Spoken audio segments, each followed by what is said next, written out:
La fe es un regalo de Dios. Es el regalo de Dios que nos permite, escuche, confiar en las Escrituras. Y al confiar en las Escrituras, confiar en el Evangelio en las Escrituras y de esta manera confiar en Cristo como Salvador.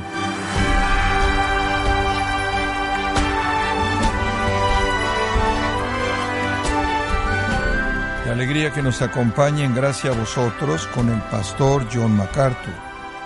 Desafortunadamente, la definición hoy en día de la fe ha eliminado la importancia del arrepentimiento cuando se habla del Evangelio y su efecto. Con ello, ha borrado la responsabilidad moral del ser humano de renunciar al pecado, haciendo opcional la confianza en el Señor. Pero, ¿es acaso lo que enseñan las Escrituras acerca de la fe? Bueno, el día de hoy, el pastor John MacArthur, en la voz del pastor Luis Contreras, nos enseñará una definición bíblica de lo que él ha titulado La sustancia de la fe en la serie La fe que agrada a Dios en Gracia a vosotros. Quiero que abra su Biblia en Hebreos capítulo 11 y conforme vemos este capítulo, no quiero que nos enredemos en muchos detalles difíciles. Creo que este es un capítulo que va a ser fundamental para nosotros. Hay tantos que necesitan entender los cimientos de nuestra fe. No quiero hacer esto complicado, no quiero hacerlo difícil. No voy a tratar de meterlo en algún tipo de detalle teológico. Pero quiero que entremos en este capítulo y quiero que lo entienda y para su experiencia espiritual porque es tan fundamental para nuestra vida como creyentes. Entendemos que somos salvos por la fe, todos entendemos eso. El justo por la fe vivirá, lo cual es esencialmente enseñanza fundamental en las Escrituras. Se cita ahí en el capítulo 10, versículo 38, así es como el capítulo 10 realmente termina. Ese no es el único lugar en donde ese pasaje se cita. Ese pasaje es tomado de Habacuc, capítulo 2, versículo 4, pero es repetido por los escritores del Nuevo Testamento en otros lugares también, porque es tan importante. Entonces, cuando hablamos acerca de la salvación, cuando hablamos del Evangelio, siempre estamos hablando de la fe y eso nos lleva a la pregunta, ¿qué es la fe? ¿Qué es la esencia de la fe? ¿Cómo debemos entender la fe? Y esa es la razón por la que vamos a estudiar este capítulo. Este capítulo ha sido llamado el Salón de la Fama, ha sido llamado los héroes de la fe, ha sido llamado la lista de honra de los santos del Antiguo Testamento. La abadía de Westminster de las Escrituras ha sido llamado el capítulo de la fe y quizás otras cosas también. Lo que nos presenta es el poder de la fe, la excelencia de la fe. La fe es el regalo de Dios que nos permite, escuche, confiar en las Escrituras, confiar en el Evangelio en las Escrituras y de esta manera confiar en Cristo como Salvador. Es un paquete. Creo que necesitamos entender eso. No serviría de nada confiar en Cristo como su Salvador, a menos de que pudiera confiar en las Escrituras por todo lo que significa el hecho de que Él sea el Salvador de usted. ¿Entiende eso? Dice usted, necesito confiar en Jesús como mi Salvador. ¿Qué me va a dar eso? ¿Qué me va a traer? ¿Qué me va a dar? Le va a dar a usted todo lo que la Biblia promete que le dará a usted. Y las Escrituras son confiables. Y usted las cree y yo las creo porque se nos ha dado la fe para creer en ellas. Es un regalo de Dios, dice usted. ¿Acaso eso significa que las Escrituras no pueden probarse como algo verdadero? No, las Escrituras pueden probarse como algo verdadero, lo cual simplemente fortalece nuestra certeza, ¿no es cierto? Pero sabemos que estas son Escrituras confiables y las promesas de Dios son confiables. Y entonces confiamos en Cristo porque las cosas que vienen con confiar en Cristo pueden ser dignas de confianza. Podemos confiar en ellas. La fe entonces es esa certeza o esa sustancia en el tiempo presente de las cosas que esperamos. Entonces, literalmente lo que esperamos a manera de promesa revelada tiene sustancia en la actualidad y esa sustancia es fuerte y quiero que sepa que es fuerte. Y creo que eso necesita ser aclarado en el clima en el que existimos en la actualidad porque hay un movimiento de la fe dentro del marco, el marco grande del cristianismo evangélico, es parte del movimiento carismático, es llamado el movimiento de fe. Y estas personas hablan del poder de la fe mucho. Pero cuando están hablando del poder de la fe, están creando una fe que no existe. Están tomando una fe impotente y tratando de capacitarla. Cuando la gente en el movimiento de fe habla del poder de la fe, están hablando de la fe como si fuera un poder personal que poseemos para crear nuestro propio futuro. Un poder personal que poseemos para crear nuestra propia realidad, para cambiar el mundo, para definir literalmente y manufacturar nuestro propio futuro. Cuando hablan del poder de la fe, quieren decir que podemos usar nuestra fe como un poder para escribir nuestra propia historia futura.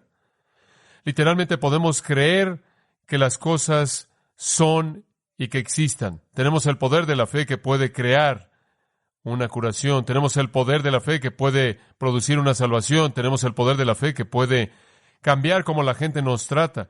Tenemos el poder de la fe que puede cambiar nuestra situación económica, que nos puede llevar de la pobreza a la riqueza, que nos puede llevar de tener poco a tener mucho, de estar privados a tener prosperidad, de ser un fracaso a ser exitosos, de ser un nadie a ser alguien, de tener únicamente ambiciones y esperanzas y sueños a experimentar satisfacción. La noción que existe en este movimiento de fe, como se llama, y predominantemente han tratado de mandar el concepto de la fe, es que la fe es un poder que usted posee para crear su propio futuro. Y nada puede estar más lejano de la verdad. Eso es una mentira, es un engaño.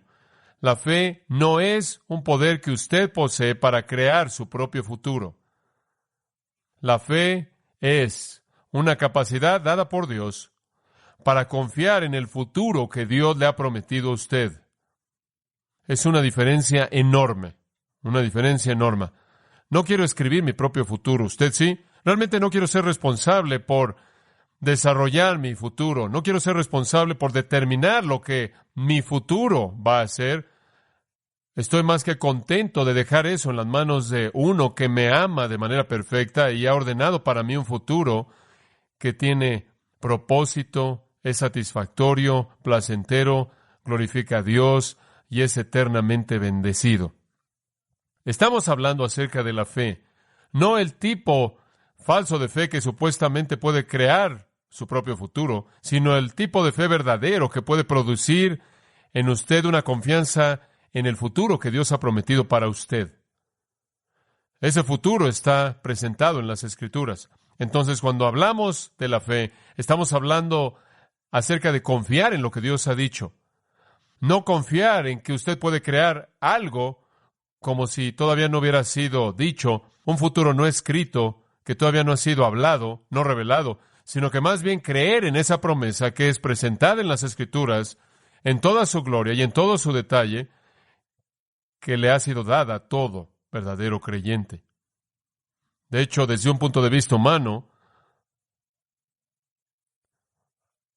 todo lo que hay aquí es una fe que se registra en el capítulo 11, y hay muchos que tuvieron fe aquí, como veremos conforme avanzamos a lo largo del capítulo. Si desde la perspectiva humana hubieran tenido quizás la opción, habrían escrito su historia diferente porque todas sus historias están llenas de dificultades. Ciertamente lo fue la de Abraham y ciertamente lo fue la de Moisés, y podemos comenzar en donde el capítulo comienza con el primero, por la fe Abel. Usted no diría que si Abel hubiera tenido la opción de escribir su futuro, él no habría escrito que él sería asesinado por su hermano. No. Estas son personas que murieron. Estas son personas que lucharon. Estas son personas cuyas vidas fueron caracterizadas por el sufrimiento horrendo. Y llega un crescendo hacia el final del capítulo. Entonces, desde la perspectiva humana, si de alguna manera hubieran tenido el poder de escribir su propio futuro, quizás lo hubieran escrito diferente de lo que Dios lo escribió. Pero el tipo de fe del que estamos hablando es la fe que Dios le da a un creyente, es la fe para confiar en el futuro que Dios ha escrito, porque inherente en lo que Dios ha escrito para nosotros está su promesa de bendición definitiva y gozo eterno. Ahora, los lectores de este libro necesitaban entender lo que era la fe, necesitaban entenderla desesperadamente. Obviamente, la mayoría de aquellos que leerían esta epístola escrita a los hebreos eran creyentes. Esta carta fue escrita, no sabemos por quién. No podemos tener certeza de ello, pero fue escrita por uno de los apóstoles o un asociado de los apóstoles a una comunidad de judíos que habían llegado a la fe en Cristo. Ellos entendían la fe. Ellos entendían que necesitaban ahora continuar viviendo por fe y que esa fe sería colocada en el Evangelio, en la persona que está en el corazón del Evangelio, esto es el Señor Jesucristo. Esta sería un nuevo tipo de vida para los judíos. Y como dije, estos son creyentes hebreos y realmente por primera vez en sus vidas, mediante el Evangelio y la salvación, han llegado a entender que su relación con Dios no depende de obras, sino que depende de la fe. Eso es nuevo y necesita ser reforzado, reiterado. Y esa es la razón por la que este capítulo 11 está aquí, para que no se cansen tomando las palabras de Pablo, no se cansen de hacer el bien, sino que se aferren a una vida de fe al ver estos modelos y los ejemplos de todas estas personas en el pasado, quien vivieron por fe y recibieron su recompensa gloriosa.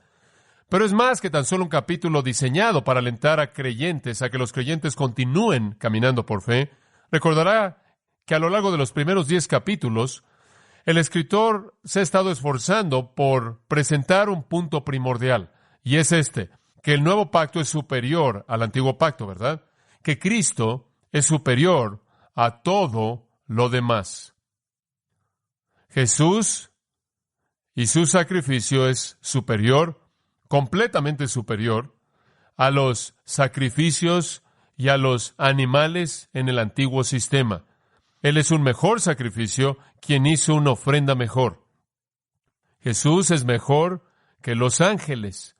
El escritor nos dice en estos capítulos, Él es mejor que los profetas, Él es mejor que Moisés, mejor que Aarón, mejor que Josué.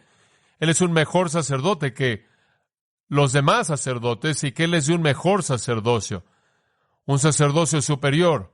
Él es el mediador de un mejor pacto y Él es un mejor sacrificio. El mensaje de los primeros 10 capítulos es: crean en Jesucristo, pongan su fe en Él. Él es en todo sentido superior.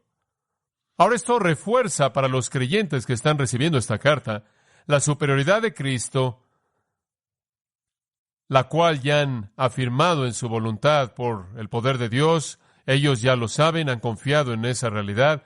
Pero en puntos periódicos, a lo largo de los 10 capítulos de apertura, familiar para cualquiera que estudie el libro de Hebreos, hay advertencias.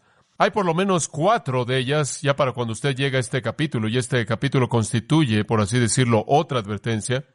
Y estas advertencias son dadas a judíos no cristianos que están asistiendo a esta comunión, están sentados, por así decirlo, en la orilla.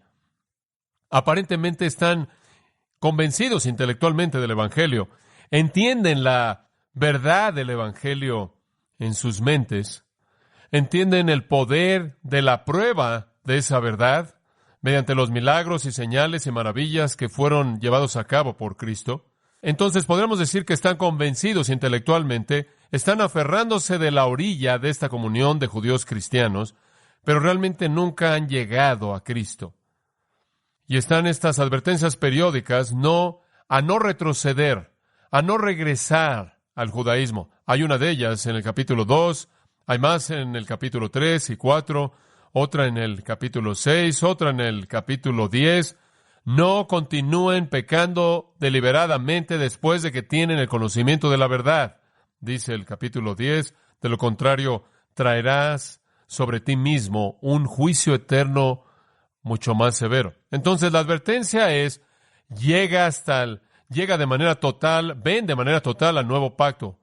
Ven a Cristo, ven a la fe. Este es un gran cambio porque sabemos que el judaísmo que existió en el tiempo de nuestro Señor y por lo tanto en el tiempo del Nuevo Testamento era un sistema de salvación. ¿Por qué? Por obras, por mérito. El judío intentaba ganarse la salvación. Esto es todo lo que los judíos conocían, esto es lo que se les había dicho, esto es lo que se les había enseñado. Esto había sido inculcado en ellos de generación en generación por sus padres y sus líderes religiosos. Y un estudio simple de los 4 evangelios revela el hecho de que el judaísmo del primer siglo no era el sistema sobrenatural dado por Dios, mediante el cual el pecador sabía que no podía guardar la ley de Dios y de esta manera estaba era penitente y oraba a Dios como David lo hizo en el Salmo 51, rogando por misericordia y gracia por la fe en un Dios quien estaba dispuesto a perdonar, y de esta manera recibía la salvación como un regalo de gracia, no ganado por obras.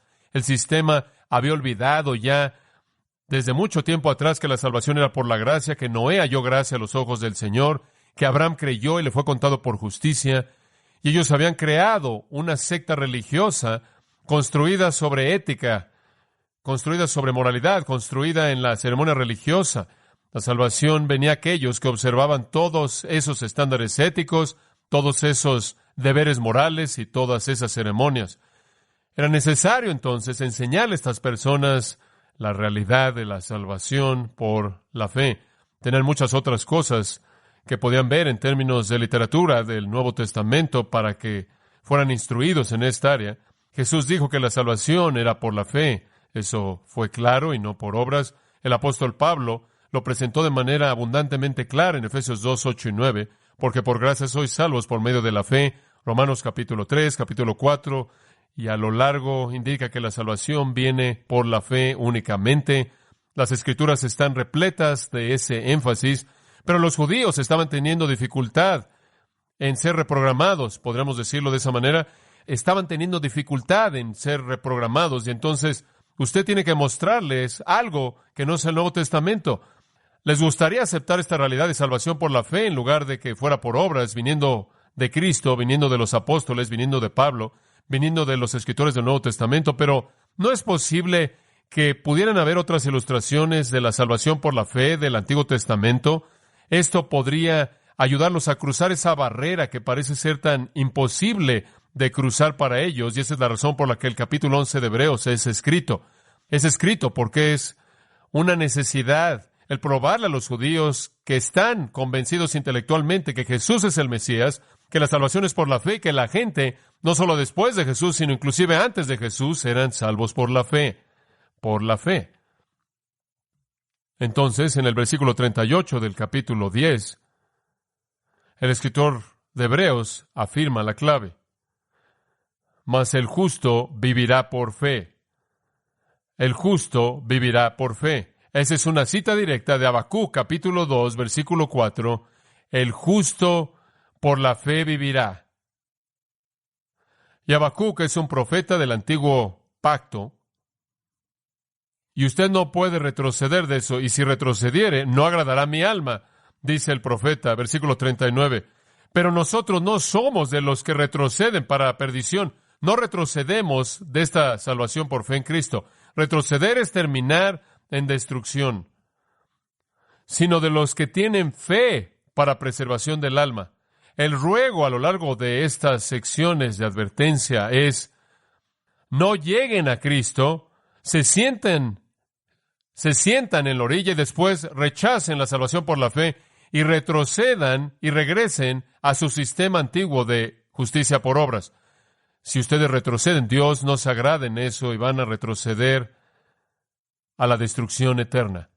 Lleguen a la fe en Cristo para la preservación eterna de su alma. Ahora, ¿cómo es que Él va a hacer que ellos entiendan esto? ¿Cómo es que va a penetrar su manera de pensar del Antiguo Testamento? La respuesta en el capítulo 11, al darnos una lista de santos del Antiguo Testamento cuyas vidas se caracterizaron por la fe. El verdadero pueblo de Dios a lo largo de todas las edades se ha convertido en el verdadero pueblo de Dios por la fe. El capítulo 11 está cargado de ilustraciones. Simplemente viendo el versículo 4, por la fe Abel. En el versículo 5, por la fe Enoc. En el versículo 7, por la fe Noé. Versículo 8, por la fe Abraham. Y de nuevo en el versículo 17, por la fe Abraham. Y en el versículo 20, por la fe Isaac. En el versículo 21, por la fe Jacob. Versículo 22, por la fe José. 23, por la fe Moisés. Y de nuevo en el versículo 24. Avanzando en el versículo 31, por la fe Rahab. Y después en el versículo 32 está Gedeón, Barak, Sansón, Jefte, David, Samuel, los profetas, quienes por fe hicieron todas estas cosas sorprendentes. Versículo 39 lo resume: todos estos, habiendo ganado aprobación mediante su fe, no recibieron lo que fue prometido, porque Dios había provisto algo mejor para nosotros, y fuera de nosotros no habrían sido hechos perfectos. No recibieron lo que fue prometido. Confiaron que vendría como había sido prometido. Y eso es exactamente lo que dije, que es la definición de la fe con la que debe usted operar. La fe es una confianza en el futuro que Dios ha prometido. La fe no es algún tipo de poder mediante el cual usted crea su futuro. Es el poder de Dios dado a usted para confiar en las promesas que Dios ha hecho en las Escrituras. Estas personas no habían recibido la promesa y confiaron en la promesa y de esta manera vivieron por fe. Es una lección grande, monumental, poderosa. Ahora, simplemente vamos a ver los primeros 3 versículos y después vamos a hacer algunos estudios de personajes, pero simplemente consideremos unas cuantas cosas. Primero, es la naturaleza de la fe, y esto es bueno porque el escritor nos da una especie de punto inicial, un tipo de definición básica. Realmente no es una definición formal de la fe, sino que más bien es una descripción de la fe, el tipo de elementos básicos o de características que describen la fe, y es muy simple. Vea el versículo 1. Es pues la fe la certeza de lo que se espera, la convicción de lo que no se ve.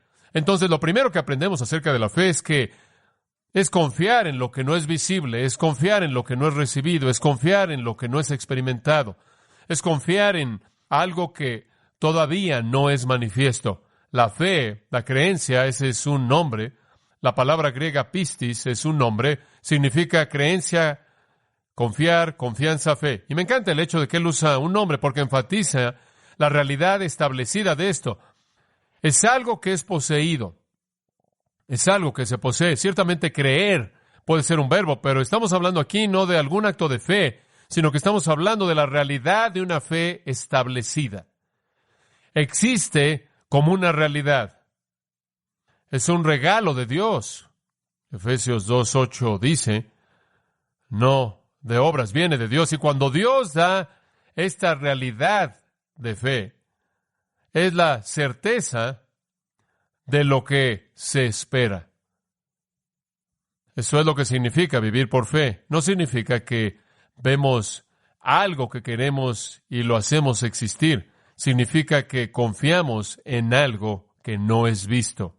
La convicción de cosas no vistas. Algunas de sus traducciones dicen, la fe es la sustancia de cosas no vistas. Esa es una gran traducción, me encanta esa traducción. La fe es la sustancia de cosas no vistas. Sustancia es una palabra que tiene sustancia, ¿no es cierto? Así es una palabra que usted puede llevar al banco, es una palabra que en cierta manera usted puede cobrar. Es una palabra que básicamente puede ser traducida de manera legítima, sustancia, esencia. Le da realidad. La fe es la confianza sustancial en la realidad de algo que todavía no es cumplido. La fe da sustancia de presencia a algo que es futuro, como este capítulo nos lo va a mostrar cuando se desarrolle. En tiempos del Antiguo Testamento hubo, todos los santos, hombres y mujeres, que no tuvieron nada más que las promesas de Dios, nada más que las promesas de Dios en qué confiar, nada en qué esperar más que las promesas de Dios. Ninguna evidencia visible de que la promesa mesiánica se volvería verdad. Ninguna evidencia visible de que la promesa del reino se volvería una realidad. Sin embargo, las promesas eran tan reales y la revelación de esas promesas en las Escrituras era tan confiable que la gente hizo que su vida entera esperara en ellas. Todas las promesas del Antiguo Testamento se relacionaron con el futuro. Eso es lo que dice al final del capítulo. Esas personas que ejercieron esta fe, ejercieron fe en lo que fue prometido que no recibieron. ¿Qué sería eso? ¿Vida eterna? ¿Cielo? ¿Bendición eterna? ¿Recompensa? ¿Gozo? ¿Reunión, lo cual es prometido en el Antiguo Testamento de los santos en la presencia de Dios? ¿La presencia misma de Dios? ¿La semejanza misma de Dios? David dice, espero el día en el que despertaré a tu semejanza. Las glorias de la bendición eterna, no vieron nada de eso aquí. Ni siquiera vieron el sacrificio definitivo. Nunca supieron quién fue el Mesías.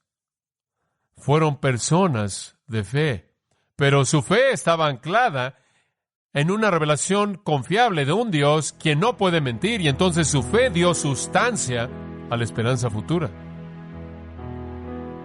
Ahora estamos de este lado de la cruz, pero entendemos esto, ¿no es cierto? Ninguno de ustedes ha visto el cielo, y usted no conoce a nadie que ha estado ahí y ha regresado fuera del Señor mismo, y sin embargo usted básicamente ha entregado su destino eterno al cimiento, al hecho de que las Escrituras son confiables y que Dios ha prometido que usted puede confiar, ¿verdad?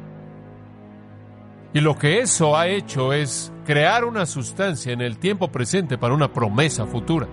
Esto es mejor que el mejor retiro que usted jamás ha escuchado.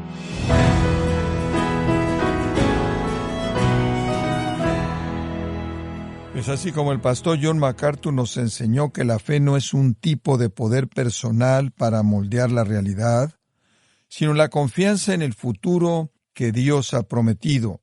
Es la certeza de lo que se espera y la convicción de lo que no se ve. Parte de la serie La fe que agrada a Dios, aquí en Gracia a Vosotros. Estimado oyente, quiero recomendarle el libro 12 héroes inconcebibles, en donde el pastor John MacArthur utiliza su amplio conocimiento histórico y bíblico para ayudarnos a entender el contexto de estos héroes de la fe, nombrados en Hebreos capítulo 11. Adquiéralo en la página gracia.org o en su librería cristiana más cercana. Y también le recuerdo que puede descargar todos los sermones de esta serie exhibiendo la campaña para la inmoralidad, así como todos aquellos que he escuchado en días, semanas o meses anteriores, animándole a leer artículos relevantes en nuestra sección de blogs, ambos en gracia.org. Si tiene alguna pregunta o desea conocer más de nuestro ministerio, como son todos los libros del pastor John MacArthur en español y los sermones que también usted puede adquirir, escríbanos y por favor mencione la estación de radio por medio de la cual usted escucha Gracia a Vosotros. Es importante conocer no solo el país y ciudad de donde usted nos escucha, sino también la radio. Para quienes contactan nuestro ministerio por primera vez, pueden solicitar una copia del mensaje de promoción sin costo alguno, un mensaje por oyente únicamente. Si usted vive en España, escríbanos a Gracia a Vosotros, apartado de correo número 40, código postal 41806, Umbrete, Sevilla, España, o puede escribirnos a través del siguiente correo electrónico, europa@gracia.org.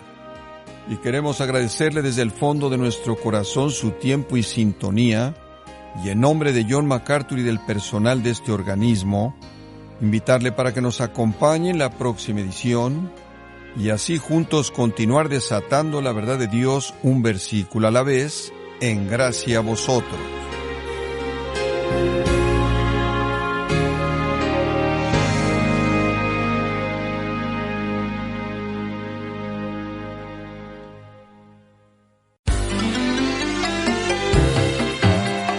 Ahora presentamos Cruzada con Luis Palau, un desafío diferente para la vida moderna. ¿Qué tal, querido amigo o amiga del programa Cruzada con Luis Palau? Mi nombre es Jorge Escopazo y quiero darle la más cordial bienvenida a este nuestro punto de encuentro en la radio que hemos denominado Cruzada con Luis Palau, aquí donde estudiamos juntos diariamente la Biblia, la palabra de Dios, de la mano como siempre de Luis Palau. En este día, continuando con nuestro estudio en el Pacto de Lausana, Luis Palau nos presenta el mensaje que lleva por título Educación y Liderazgo. Sin más entonces, con nosotros, Luis Palau. En nuestro día se está hablando mucho acerca de la educación y el liderazgo nacionales. Esto me parece excelente, estupendo y que era hora que llegase. En este día yo quiero leerle a usted brevemente el párrafo número 11 del Pacto de Lausana, que se titula precisamente Educación y Liderazgo. Pero antes de hacerlo, prefiero leerle en Colosenses capítulo 1 un pasaje que tiene 2000 años de existencia, pero que se aplica 100% al siglo XX. Nos está hablando San Pablo, el apóstol, y dice en Colosenses 1, 26 al 28, el misterio que había estado oculto desde los siglos y edades, ahora ha sido manifestado a sus santos, a quienes Dios quiso dar a conocer las riquezas de la gloria de este misterio entre los gentiles, que es Cristo en vosotros, la esperanza de gloria, a quien anunciamos, amonestando a todo hombre y enseñando a todo hombre en toda sabiduría, a fin de presentar perfecto en Cristo Jesús a todo hombre, para lo cual también trabajo, luchando según la potencia de Él, la cual actúa poderosamente en mí. Allí termina la cita de la Biblia, Colosenses 1, 26 al 29. Ahora quiero leer lo que se dijo en el párrafo 11 del Pacto de Lausana sobre este mismo tema. Dice así, confesamos que a veces hemos buscado un crecimiento de la Iglesia a costa de la profundidad de la Iglesia y hemos divorciado la evangelización del crecimiento cristiano. Reconocemos también que algunas de nuestras misiones han sido muy lentas en cuanto a equipar y animar a los líderes nacionales para que asuman las responsabilidades a que tienen derecho. Sin embargo, aceptamos los principios de autoctonía y anhelamos que cada iglesia tenga líderes nacionales que manifiesten un estilo cristiano de liderazgo, no en términos de dominio, sino de servicio. Reconocemos que hay mucha necesidad de mejorar la educación teológica, especialmente para los líderes de la Iglesia. En cada nación y cultura debe haber un programa efectivo de entrenamiento para pastores y laicos en doctrina, discipulado, evangelización, crecimiento y servicio. Tales programas de entrenamiento no deben depender de una metodología estereotipada, sino que deben desarrollarse según iniciativas locales, creadoras, en conformidad con las normas bíblicas. Ahora ese párrafo parece un poco pesado porque ni siquiera lo han roto en partes, por así decirlo. Pero lo vamos a dividir en 4 partes. Primero, se nos dice que hay 2 tipos de crecimiento.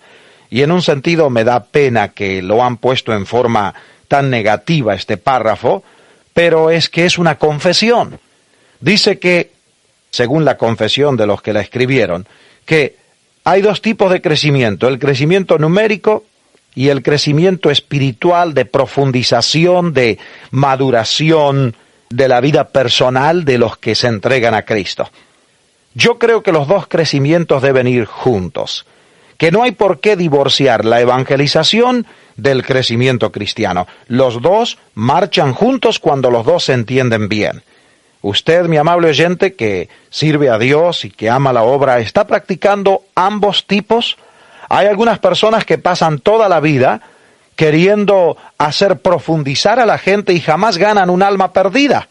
Y resulta que la profundización, así llamada, se vuelve nada más que un pequeño círculo que se la pasa exhortándose unos a otros sin jamás tocar a los de afuera. Por otro lado, hay aquellos que buscan ganar más y más números de personas, pero nunca se preocupan por profundizar la vida espiritual de los que han sido ganados. Ambos pueden ir juntos. Hermano, no separemos lo que Dios ha unido. El crecimiento numérico y el crecimiento en profundización no son enemigos excluyentes el uno del otro. Marchan juntos cuando los practicamos bíblicamente. Por lo menos eso es lo que nosotros en nuestro equipo procuramos hacer. Y lo hemos visto en millares de lugares. En segundo lugar, hay una confesión aquí. Parece que algunos líderes de misiones, según esta confesión, han sido lentos en equipar y animar a los líderes nacionales para que asuman las responsabilidades a que tienen derecho según la Biblia. Y acepto esa confesión. Yo creo que no he sido parte de tal cosa, pero creo que sin duda esto ha ocurrido en algunos lugares. Y creemos que es importante que en todos los países del mundo moderno se dé cuanto antes la oportunidad de equipar y animar a los líderes nacionales para que tomen las responsabilidades en su país ante Dios y ante su pueblo. Tercero, se nos habla de líderes autóctonos y nacionales. Se nos dice que debemos aceptar este principio y empujarlo, y creo que por supuesto todos estamos de acuerdo.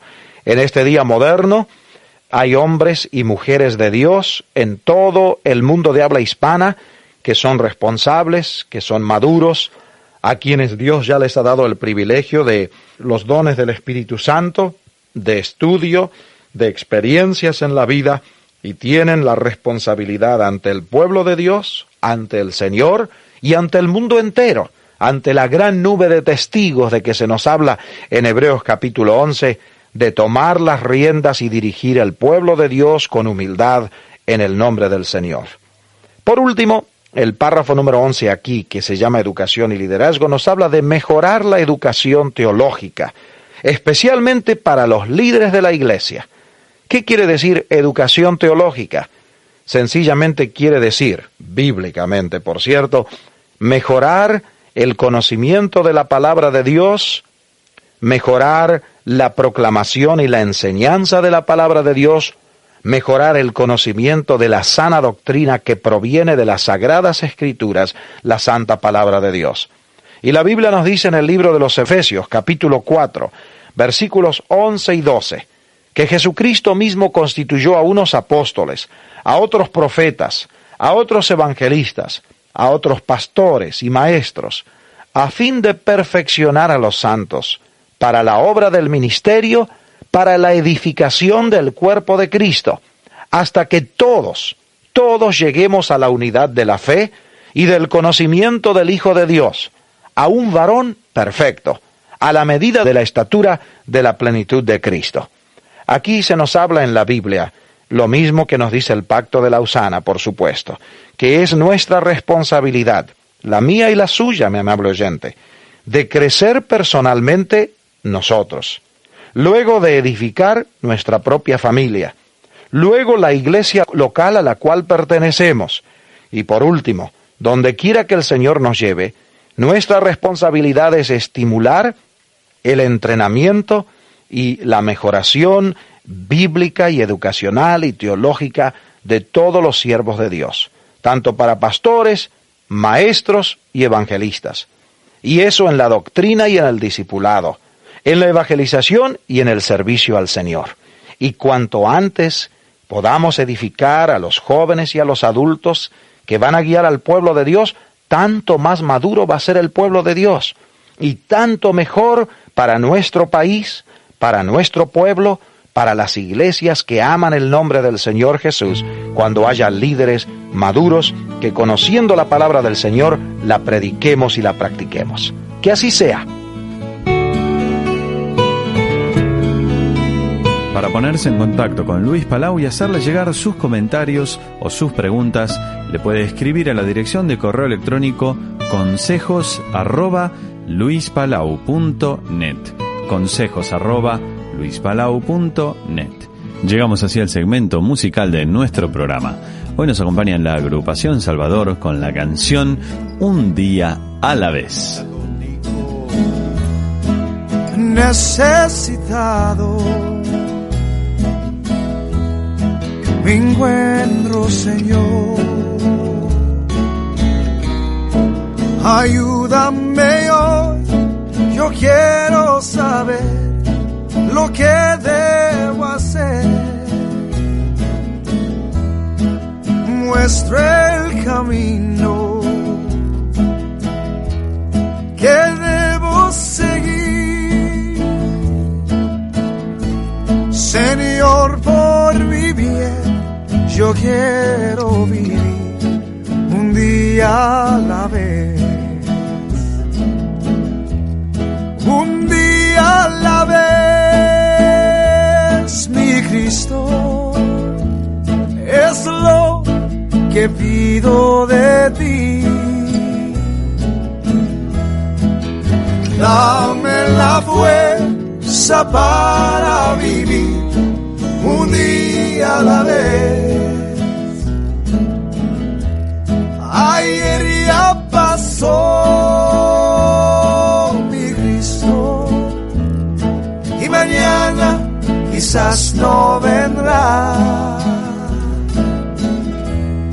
Ayúdame hoy, yo quiero vivir un día a la vez. Tú ya viviste entre los hombres. Tú sabes, Señor, que hoy está peor, es mucho el dolor. Hay mucho egoísmo y mucha maldad. Señor, por mi bien, yo quiero vivir un día a la vez. Un día a la vez, mi Cristo, es lo que pido de ti. Dame la fuerza para vivir un día a la vez. Ayer ya pasó, mi Cristo, y mañana quizás no vendrá. Ayúdame hoy, yo quiero vivir un día a la vez. Así nos acompañó la agrupación Salvador por el segmento musical de nuestro programa Cruzada con Luis Palau. De esta forma estamos llegando al final, pero no quería despedirme sin antes recordarle que si usted conoció al Señor Jesucristo como su Salvador personal a través de alguno de los ministerios de la Asociación Luis Palau, yo le invito a que nos escriba, nos cuente de su decisión, escribiéndonos a la dirección de correo electrónico testimonios@luispalau.net. testimonios@luispalau.net. Para Luis va a ser de mucha alegría saber de su decisión y poder estar en contacto con usted, así que yo le invito a que nos escriba. Mi nombre es Jorge Escopazo, fue un placer acompañarle en este día. Si el Señor lo permite, nos vamos a reencontrar en nuestra próxima presentación. Recuerde visitarnos en nuestro sitio en internet luispalau.net.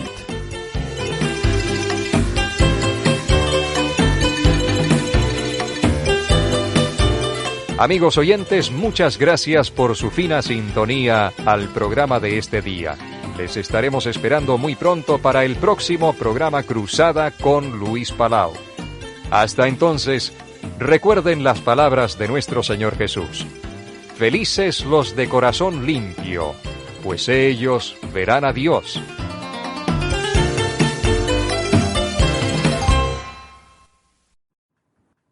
Salmo 78 es un salmo bastante largo, tiene mucha miga, pero vamos a intentar desgranarlo aquí con mi amigo Willy López en este programa aquí en Radio Solidaria.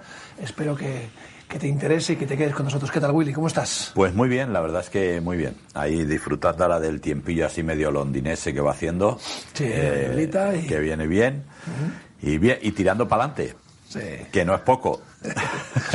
Ahora entramos en el otoño, pero es que en Latinoamérica, que ya sabemos que hay muchas personas que siguen este programa desde allí, están entrando claro, con la primavera y dentro de poco el verano, cuando aquí estamos en el invierno. Claro. Bueno, fíjate que el otro día había una mujer en la iglesia que le preguntó por su hermano que tuvo un accidente muy, muy fuerte de tráfico y tiene placas por todos los lados y tornillos y de todo, que le han puesto, parece Robocop. Y le pregunta, ¿cómo está él? Dice, pues ahora un poco mejor porque ya... Dice, pero en invierno ha sido horroroso. Con las placas, los cambios de tiempo. Claro. Digo, sí, la verdad es que sí. Dice, no, pero ahora ya... Dice, ahora como ya ha entrado la primavera... Dice, ahora ya va mejor porque va haciendo más calorcito, ¿no? Aquí entramos en el otoño, que a mí es la época que más me gusta del año. Muy bonita. Tristemente, las estaciones el primavera y el otoño se han acortado. Sí. Ayer pude visitar mi tierra natal, Vitoria. Ajá. Y la verdad es que el otoño es espectacular. Es una ciudad llena de árboles, muy verde, muy limpia. Y no llovió. cosa curiosa, hizo un día soleado, maravilloso, para disfrutar de... Está cambiando, está paisaje. cambiando. Si es que no puede llover, si ha caído todo en Levante. Sí, verdad. Yo creo que nos va a dejar 2 años en el norte sin ni una gota de lluvia. No lo sé, pero está precioso, los campos verdes, los bosques, esos tonos ocres, marrones, la hoja ya caduca cayendo. Claro. Para los jardineros y para los que trabajan en Malamente. Es más trabajo, pero la verdad que es un espectáculo visual.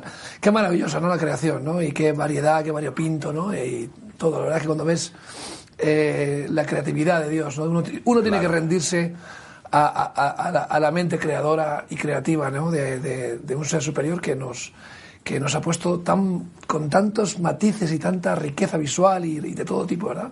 Claro, no, y además fíjate que antes de llegar a Vitoria, viniendo lógicamente de Burgos, te encuentras antes con toda la zona de pinares y todo. Qué curioso que no sé, que la hoja entonces siempre es verde. Sí, ¿verdad? Entonces vienes de Burgos, que le pasa lo mismo, pues los chopos, las hayas, todo lo demás, marrones, amarillos, verdes, y luego ya pasas a Vitoria y ocurre lo mismo, ¿verdad? Y digo, qué curioso, porque unos eran caducos y otros eran perennes.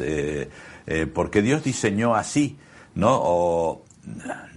Claro, si le echamos 200.000 años y el azar, pues seguro que alguien me lo puede explicar por qué ciertos árboles son de hoja caduca, pero es increíble porque de esta manera lo que te encuentras siempre es arbolado, es una creación diferente, ¿no? Entonces la verdad que es muy, muy bonito, muy interesante. ¿Qué me cuentas del Salmo 78, Willy? Porque es un salmo bastante extenso. Pues yo lo he titulado, da un poco susto. Da un poco susto de leerlo de un tirón. No es el 119, pero no se queda corto. No, el 119 ya ahí hablaremos largo y tendido de ese, que ese sí que no le vamos a poder hacer. En un solo programa. Pero no tanto por lo largo que es, sino porque tiene varias temáticas. Este tiene una sola temática. La temática que tiene es, el salmista le dice al pueblo, acuérdate o recuerda lo que Dios hizo, ¿no? Y hay una cuestión que me gusta muchísimo y que yo creo que a mí siempre me ha interesado y es las generaciones. Dios siempre es un Dios de generaciones, siempre lo ha sido. Él se presentaba, yo soy el Dios de Abraham, de Isaac y de Jacob, siempre lo ha sido, ¿no? Y visitaré vuestras generaciones y la maldad y la bondad y todo lo demás, pero siempre ha sido un Dios de generaciones. Y lo que está haciendo aquí, él cuenta toda la historia de lo que Dios ha hecho. Por eso lo he titulado un poco de acuérdate o recuerda, pero principalmente en los primeros versículos a donde quiere ir allá a parar, donde quiere llegar es que la próxima generación y los hijos de la próxima generación sepan esto. Y yo creo que es muy interesante. El otro día yo estaba viendo en Buenas Noticias TV el domingo anterior al Día de la Reforma. Sacaron toda una historia de la Reforma, ¿no? De aquellos hombres que pelearon tanto, que fueron perseguidos. Sí, yo lo vi. Hasta hoy en día, ¿verdad? Hasta hoy en día tenemos pastores que se les prohibió pagar la seguridad, que la Iglesia pagara la seguridad social, y hasta hoy en día no tienen jubilación. Tienen jubilación por la misericordia y porque y porque la Iglesia pues hizo planes de pensiones o hizo otra cosa, pero el gobierno les prohibió. O sea, los que vivieron, pero esos fueron los que pusieron. Y me supongo que podríamos ir mucho más atrás. Se habla de algunos nobles en Navarra y de otros lugares, ya estamos hablando del siglo XVI, incluso antes. Estoy seguro, incluso en los tiempos de Roma, de la conquista de la península ibérica por Roma, con tantos cristianos en Roma, estoy seguro que muchos de los soldados que venían eran cristianos, eran creyentes de verdad. Y cuando hablamos de aquellos tiempos, hablamos de creyentes de verdad. Claro. No había broma, no había paripé. Es decir, era más cómodo. No era una moda, no era una corriente filosófica, era un asunto de vida y muerte. Era más cómodo ser de los dioses romanos habituales, haciendo lo que tú querías, pero ser cristiano era un tema muy, muy serio. Yo creo que habría, entonces, quiero decir, ha habido toda una historia, ¿no? Y a veces me da pena que las generaciones nuevas de pastores no agradezcan a aquellos que pusieron, como Pablo dice, yo como perito arquitecto he edificado para que otro sobreedifique, ¿no? Entonces, yo estoy pudiendo sobreedificar porque hay otro que edificó. Mejor o peor.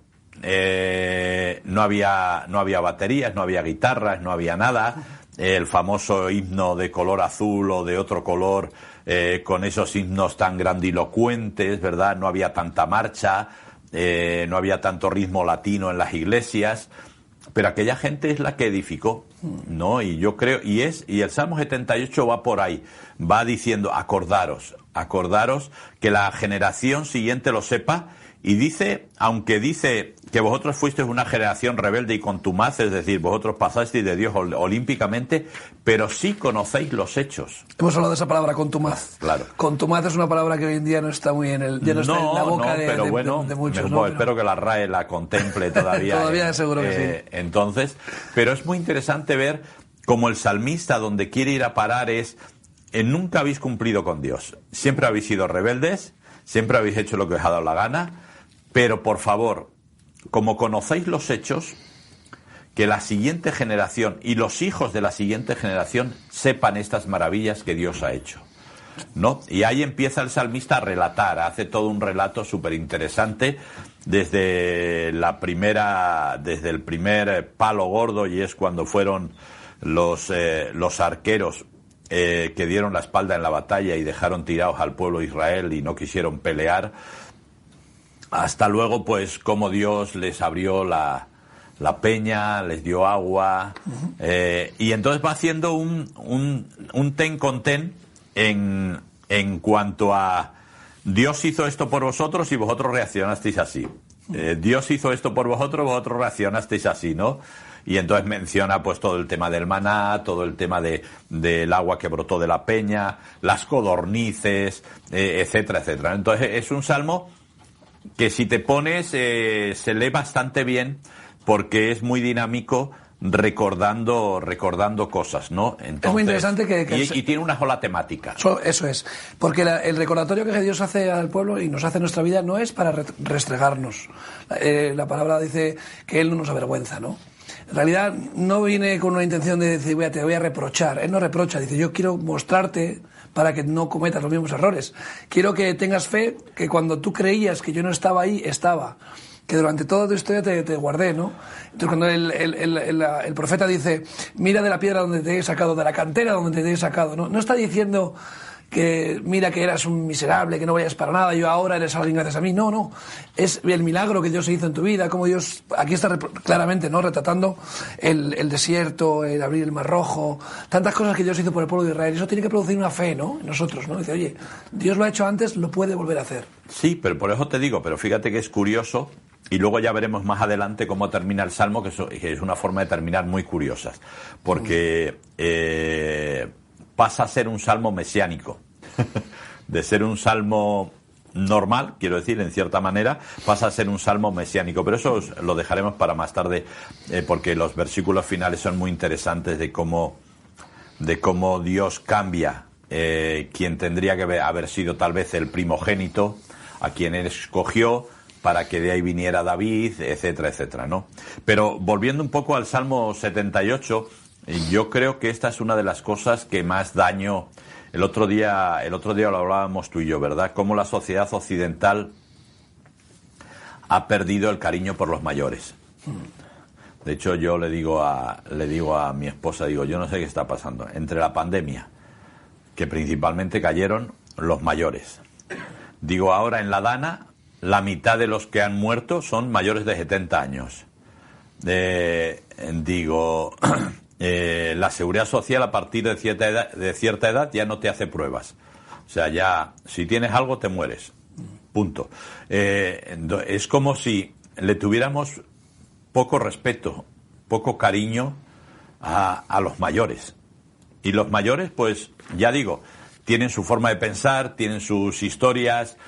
Seguramente te hablarán del hambre que pasaron en la posguerra.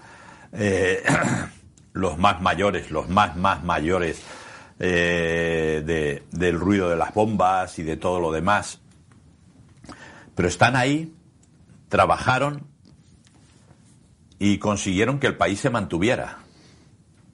lo hicieron mal, fueron padres ausentes la mayoría porque se dedicaban a trabajar, luego se iban al bar, a tomar, había mucho machismo, sí, pero fueron los que trabajaron, fueron los que estuvieron ahí. Y yo creo que se ha perdido el cariño por ellos, el respeto por ellos, y por ejemplo algo que no pasa en la sociedad oriental, especialmente China, Japón, donde a los mayores se les cuida y se les respeta muchísimo, se los tiene. La Biblia siempre ha sido un libro donde a la persona mayor se le ha respetado muchísimo, muchísimo. De hecho, hay el caso más grave, es el caso de los niños que se rieron del profeta llamándole calvo. Esa falta de respeto, de repente sale un oso, se les quitó la tontería a los niños. No, entonces quiero decir, como que siempre ha habido, ¿no? Un cariño, un respeto por la gente mayor, y murió en buena vejez, y las canas y todo, como que era señal de sabiduría, ¿no? Entonces, lógicamente, nuestros mayores, muchos de ellos no pudieron adquirir sabiduría. ¿Por qué? Porque lo único que hicieron fue trabajar. Pero creo que merecen respeto, y eso es importante. Eso a nivel social normal. A nivel de iglesia pasa lo mismo. Es decir, es como que los que somos ya mayores estamos fuera de juego. No estamos... Hay una rebeldía del hijo hacia el padre, ¿no? Yo creo, sí, también que es parte de la adolescencia, ¿no? Del desarrollo de la personalidad, donde digamos que la impronta es: voy a superar a mi predecesor, ¿no? Hay una intención de decir, no, mi padre no sabe nada, no tiene ni idea. El niño rebelde, ¿no? De adolescente, sí, ¿no? Que está desarrollando ese carácter, esa personalidad propia, y cree que rebelándose contra... Pero eso... Uno cuando va creciendo debería darse cuenta y decir, no, qué equivocado estaba, ¿no? Cuando ya eres padre dices, bueno, ahora es mi hijo el que se rebela contra mí. Wow. Y ahora entonces tienes que aprender a valorar también a tus propios padres, ¿no? Entonces, pero sin embargo no está sucediendo eso porque, primero, la gente no tiene hijos. Esta generación que tú hablas no tienen hijos, por lo tanto no se ven proyectados en sus propios padres cuando les sufrieron a ellos, ¿no? Entonces mantienen esa pubertad, esa mentalidad rebelde hacia ahora los boomer. Tú eres un boomer, Willy, yo todavía estoy a mitad de camino entre boomer y millennial. Somos los culpables del cambio climático, somos los culpables de todas las males en la tierra. Entonces estas generaciones de los millennial, de los Z, de los Y, le echan la culpa a la generación anterior. Porque ellos son los que van a superarnos, en teoría, ¿no? Sí. Y claro, cuando uno ve la realidad dice, bueno, pues oye, el mundo es como es, para bien y para mal, gracias a lo que tú dices, a nuestros mayores. Claro, superaron guerras, superaron hambrunas, superaron pestes, enfermedades, y aquí es donde estamos. Claro. Estáis disfrutando de un estado del bienestar que nosotros hemos facilitado, ¿no? Para bien y para mal. Sí. Entonces, vemos estas generaciones en las que lo tienen todo, y son generaciones que no se están viendo superadas por sus propios hijos, ¿no?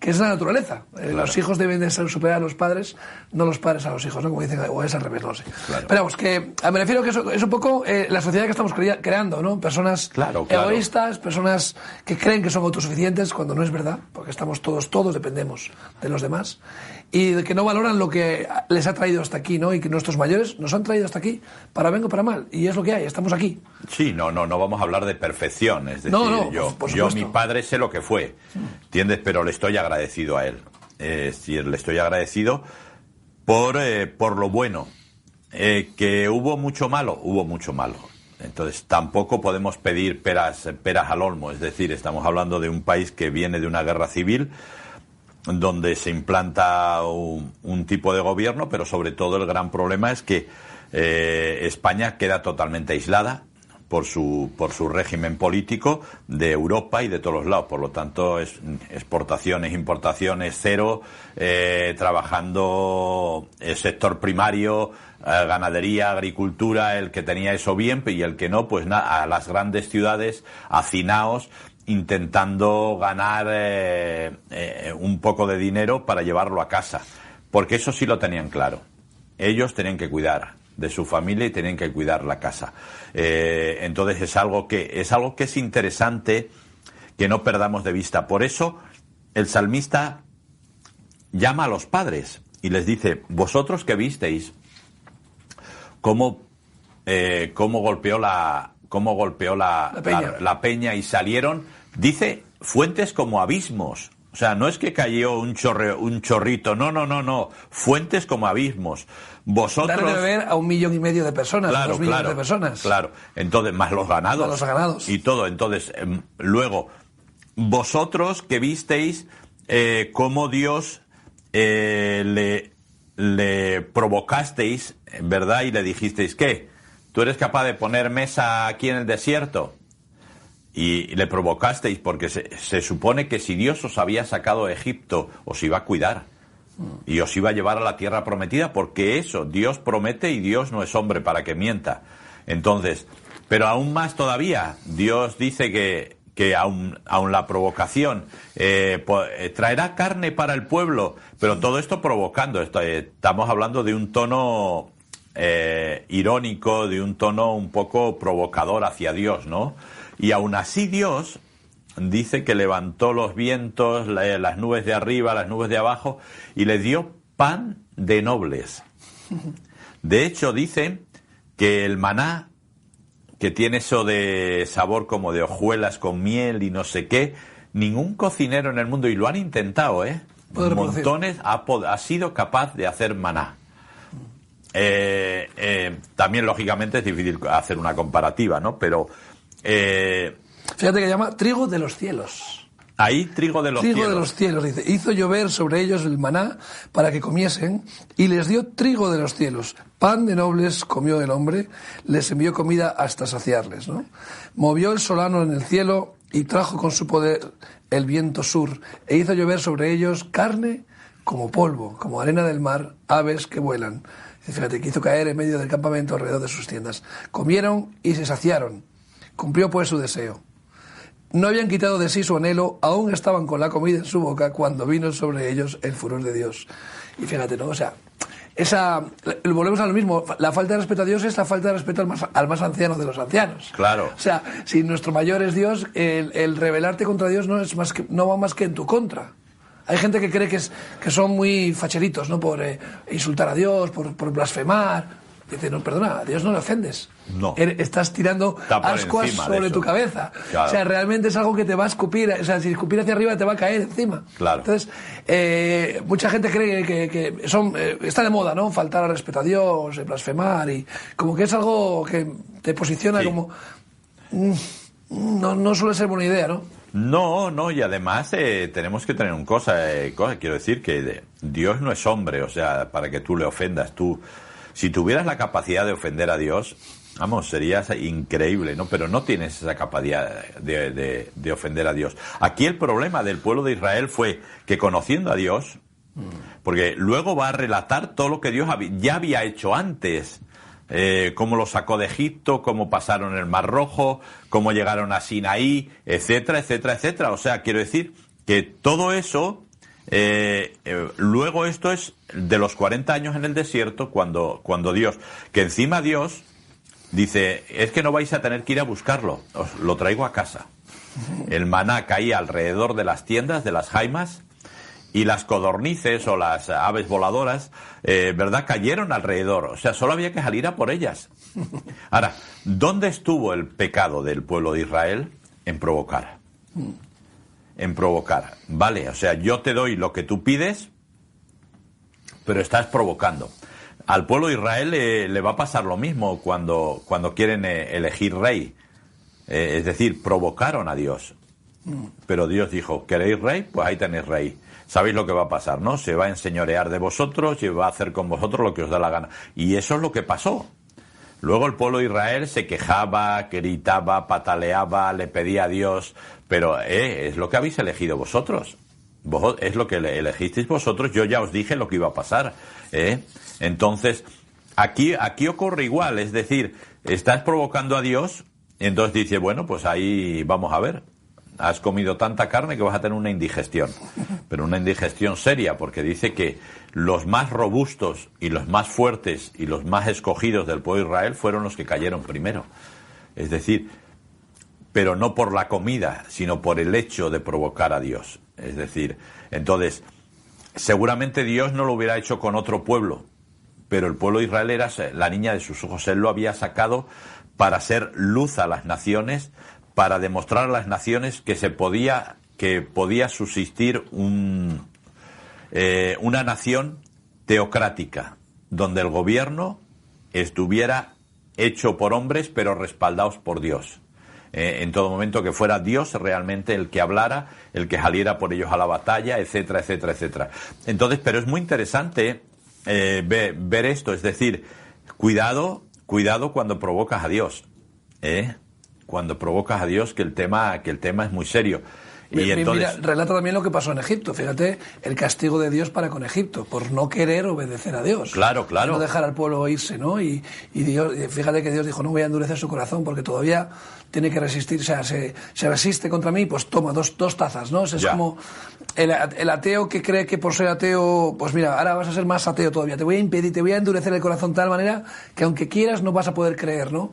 Y es lo que pasó con Egipto. Dios endureció de tal manera el corazón de Faraón que lo castigó conforme a esa dureza de corazón, ¿no? Porque estaba rechazando a Dios, ¿no? Estaba resistiendo la voluntad de Dios, ¿no? Sí, ¿no? Y ahí va un poco dice las maravillas que hizo, cómo pasaron el Mar Rojo, y luego también cómo envió las ranas, cómo el río se tiñó de sangre, las moscas, la oruga, las langostas, hasta finalizar pues lógicamente con la plaga más temible o más fuerte, que fue la muerte de los primogénitos.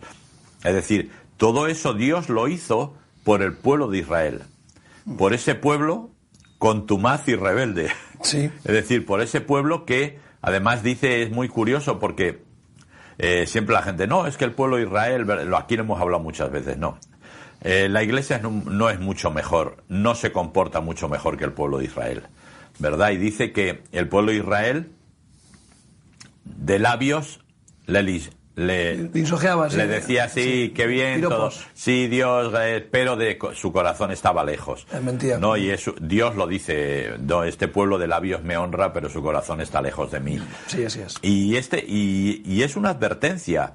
Es decir, todo esto que dice el salmista, decírselo a la siguiente generación y a los hijos de la siguiente generación, nos tiene que llegar a nosotros, a la Iglesia. Cuidado cuando estemos de labios adorando a Dios, pero nuestro corazón está lejos de Él. Esto es un tema serio para Dios. Al final Dios en cierta manera, desiste y dice, es que en realidad son carne, ¿no? Que viene y que va. Y entonces dice que por amor simplemente lo que hizo fue pasarles muchas, ¿no? Pero muchas. Aquí dice claramente, dice que ellos tentaron y enojaron al Dios Altísimo y no guardaron sus testimonios. Dice, sino que se volvieron y se rebelaron como sus padres, se volvieron como arco engañoso. Si algo caracteriza al pueblo de Israel es que han podido, y a base de palos, como tú dices, sí, pasar el testimonio, la palabra de Dios por generaciones, miles de años pasando la palabra, la Torá, las profetas, los libros de la Biblia, de generación en generación, de tal manera que tenemos a ciencia cierta hoy los mismos textos que tenían entonces, porque se han encontrado en el Qumran, en los rollos del Mar Muerto, piezas arqueológicas que se comparan con los textos que tenemos hoy en día, después de 2000 años, y son los mismos. Sí, sí. Por lo tanto, aquí vemos que Dios se enfada cuando no pasan el testimonio, cuando se rompe la cadena cuando se rompe la transmisión a nuestros hijos, ¿no? Y que nosotros como padres, nuestra primera iglesia, primera congregación es nuestra casa. Claro. Y nuestra primera labor es pasar el testigo a nuestros hijos. Y qué duro es, ¿no? Cuando un padre, un creyente, un hijo de Dios, pierde, ¿no?, en el camino, o los hijos no lo acompañan o no continúan, ¿no?, con la visión y no toman la antorcha, ¿no?, del testimonio, ¿no? Y es duro para un hombre, es duro para Dios también, ¿no? Claro. Sí, no, quiero decir que, ya digo, vuelvo a repetir como al principio, Dios es un Dios de generaciones y lo que más anhela es que todo vaya de generación en generación. Pero, ¿qué es lo que tenemos que pasar de generación en generación? Los hechos de Dios. Eso es, los testimonios. Sí, ¿por qué? Porque el gran problema es que a veces pasamos la cultura nuestra, o la cultura de iglesia, ¿no? Así lo he hecho yo, así lo veo yo, y como es así como lo veo yo, pues esto es lo que transmito. Y mis hijos, en cierta manera, van a ser clones míos de lo que yo hago. Pero no necesitan ser clones míos, necesitan saber los hechos de Dios. para lo cual hay un tiempo en que los jóvenes, la siguiente generación, aprende de los padres, y hay un tiempo en que la propia generación tiene que aprender de sí mismos, ¿no? Experimentarlo, ¿eh? Entonces, quiero decir, todos sabemos, ¿verdad? No, porque yo desde pequeño fui a la iglesia, a la escuela dominical, ¿verdad? Pero llegó un momento, esto lo dice todo el mundo en su testimonio, ¿verdad? Pero llegó un momento en que tuve que tomar una decisión. Yo tuve que tomar una decisión por Cristo. Eso es. Y esto es lo que pasa, es decir, pero mientras hay un tiempo donde ellos tienen que aprender. Y como tú dices, ¿dónde aprenden principalmente? En casa. Es decir, ¿por qué? Porque, por desgracia, en la Iglesia tenemos un sistema. Es decir, tenemos un protocolo. Hablamos de la Iglesia católica, pero la Iglesia evangélica tiene su liturgia, ¿no? Que la mayoría de la gente pues sabe, ¿verdad? Presentación del culto, ¿verdad? Alabanza, adoración, después testimonios si los hay, anuncios, recogida de ofrenda o de diezmos, predicación, depende de la iglesia, hay llamamiento o no hay llamamiento, y despedida. Esa es nuestra liturgia, en general. Sí, sí. Entonces, quiero decir, es bastante más dinámica que la de la Iglesia Católica, que es como más repetitiva, pero al fin y al cabo es una liturgia. Por lo tanto, los padres la sabemos perfectamente. Cómo hacer, en qué momento tengo que hacer esto, en qué momento tengo que hacer lo otro, cómo tengo que desarrollar, cómo tengo que actuar. Pero claro, cuando llegas a casa, allí no hay liturgia. Cuando llegas a casa, allí eres tú, tu hijo, ¿verdad? No eres un feligrés, eres un padre. Tu hijo es un hijo, y por lo tanto tu esposa también es una mujer, por lo tanto una madre, y hay que trabajar en esto.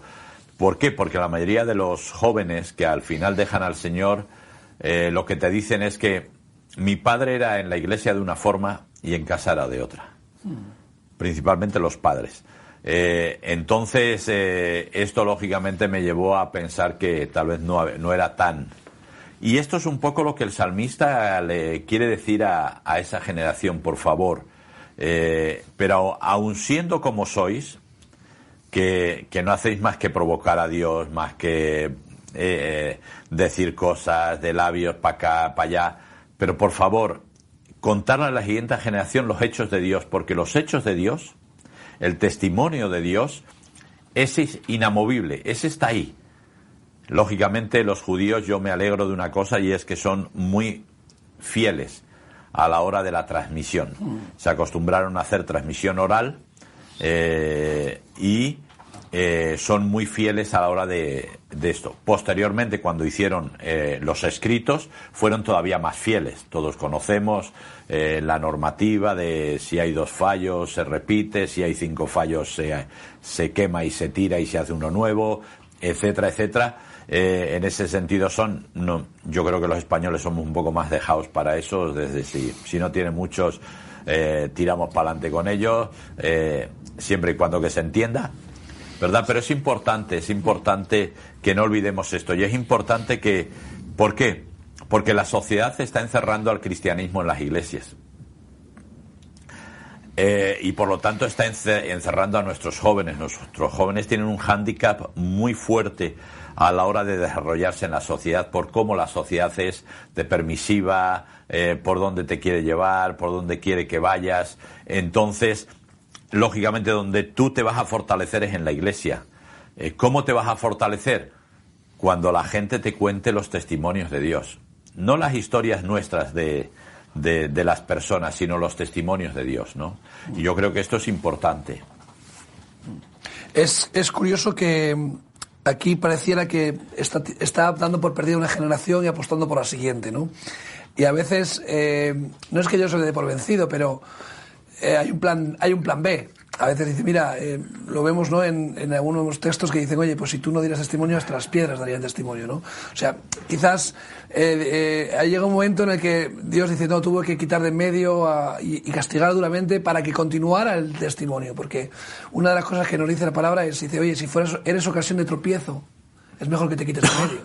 Dice, más te vale atarte una piedra de molino al cuello antes que se tropieza uno de mis pequeños. O sea, que decir, si tú eres un tapón, y tú estás siendo ocasión de caer a otros, o siendo y no en el sentido de la maldad, sino que el hecho de que tu testimonio, como tú has dicho bien aquí, no sea real, estás haciendo que otros que van detrás de ti no crean, porque tú no eres ejemplo. Claro. Tú no estás viviendo conforme a lo que dices, y al final eso se nota. Entonces, eres tropiezo, porque otros que vienen detrás de ti dices, oye, o sea que ser cristiano es eso, decir una cosa, hacer otra. Claro. Alabar a Dios con labios lisonjeros, pero luego tener un corazón alejado de Dios, entonces no me interesa, porque al fin y al cabo las personas necesitan que algo sea genuino, sí, bueno o malo. Por eso la palabra dice que o caliente o frío, pero eres genuino, eres como eres, no en el sentido de ser orgulloso, sino decir, esto es lo que hay, no te escondo, no te miento. Y quizás por ahí podamos empezar a trabajar. Oye, pues claro, si estás equivocado, dice, oye, estoy equivocado, esto es lo que soy. No tapo mis errores, no envuelvo mi vida de una falsa hipocresía para demostrar lo que no soy. Oye, soy así. ¿Necesito cambiar? Pues quizás necesito cambiar, ayúdame. O al revés, oye, soy lo que soy, mira, este testimonio es lo que Dios ha hecho en mi vida y lo vivo conforme a lo que predico, ¿no? Y claro, ser ocasión de tropiezo, al final dice Dios, mira, te quito de medio, voy a pasar al siguiente. Porque tú no estás no quieres dejar que yo haga la obra en ti, eres un pones trabas a mi espíritu para obrar a través de ti, entonces pues mira, paso al siguiente, no seas, por lo menos no entorpezcas el paso a la siguiente generación, ¿no? Sí, no, pero eso, fíjate, eso es lo que pasó, es decir, Dios dijo claramente, es decir, de los que salen de Egipto, ninguno entrará en la tierra prometida, excepto Josué y Caleb, ¿verdad? Y ninguno entró. Ni Moisés. Moisés ya un caso un poco aparte por una situación más concreta, pero excepto Josué y Caleb ninguno entró, o sea, ninguno siendo tan rebeldes, provocando tanto a Dios, etcétera, etcétera, no eran la mejor generación para entrar, ¿no? Y yo creo que yo, por ejemplo, como pastor, siempre me planteo, yo estoy estorbando, estoy ayudando, Dios de verdad puede trabajar a través de mí en otros, y yo me lo planteo porque creo que es importante plantearse todo este tipo de cosas pensando que, como tú dices, si estorbas estás parando la obra de Dios. Claro. No es blasfemia contra el Espíritu Santo, pero sí estás parando la obra de Dios. Y siempre es mejor quitarse antes que Dios te quite, porque si no... Dios, qué difícil, ¿no? Es saber reconocer la situación de cada uno. Claro, al final, vemos en el desierto, vemos montones de opciones en que Dios tiene que ir quitando gente. Entonces, el caso de las codornices, el caso de la serpiente de bronce, etcétera, etcétera. Simplemente, ¿por qué? Porque la gente no era capaz de ir hacia adelante y de querer a Dios y de querer solo a Dios. Entonces, sino que, Dios me tiene que dar, y dar, y dar, y dar, y dar. Y de hecho, todavía, en Cades Barnea, el pueblo todavía se acuerda y habla de las cebollas y de las legumbres de Egipto, que eran lo que comían porque los egipcios no querían comer eso. Era como comida de ganado, de pobres, ¿no? Entonces, y aún así te sacan, eres un pueblo esclavo, te sacan. Dios tiene que dañar al pueblo egipcio de forma muy fuerte para sacarte a ti, por amor a ti. Es decir, que no es que Dios diga, pues ahora voy a cargarme a los egipcios porque me apetece. Pues no, lo hizo por ti.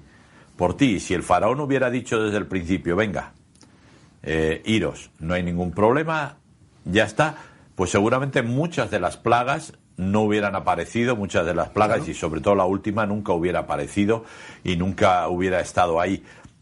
Y tú todavía, después de ver todo eso de parte de Dios, es decir, que el ejército de Faraón viene a por ti, que estás entre el ejército de Faraón y el Mar Rojo, que luego, pues ya sabes que se han hecho muchos inventos de cómo un viento especial, no sé qué, una época, un volcán.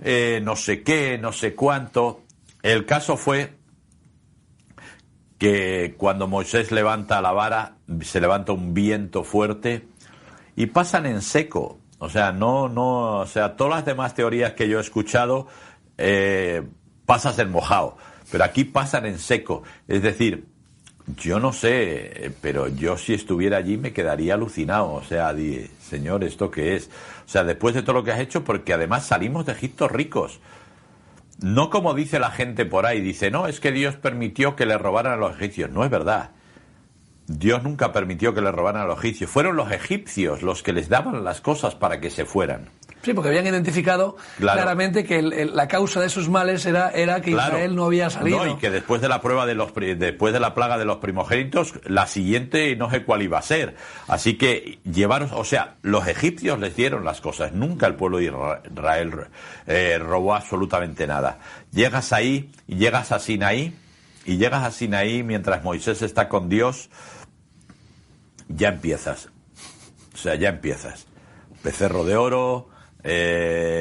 Claro, eso nosotros lo vemos ahí en la lectura, pero eso tuvo un tiempo. La gente tuvo que traer los pendientes, los anillos, las cosas de oro. Aarón, los fundidores tuvieron que hacer un molde, hicieron fundir el oro y hacer el molde. O sea que eso no fue de un día para otro. Eso fue bien pensado, bien premeditado, etcétera, etcétera. Y Dios, aún así, pues primera vez que se levanta. Llegan a Cades Barnea. Manda a los espías.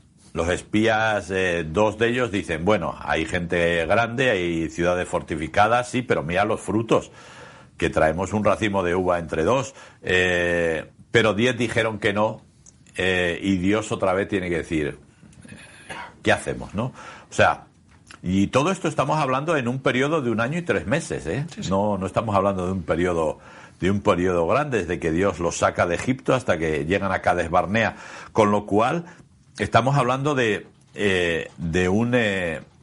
gente que de por sí eran así, eran rebeldes, ¿no?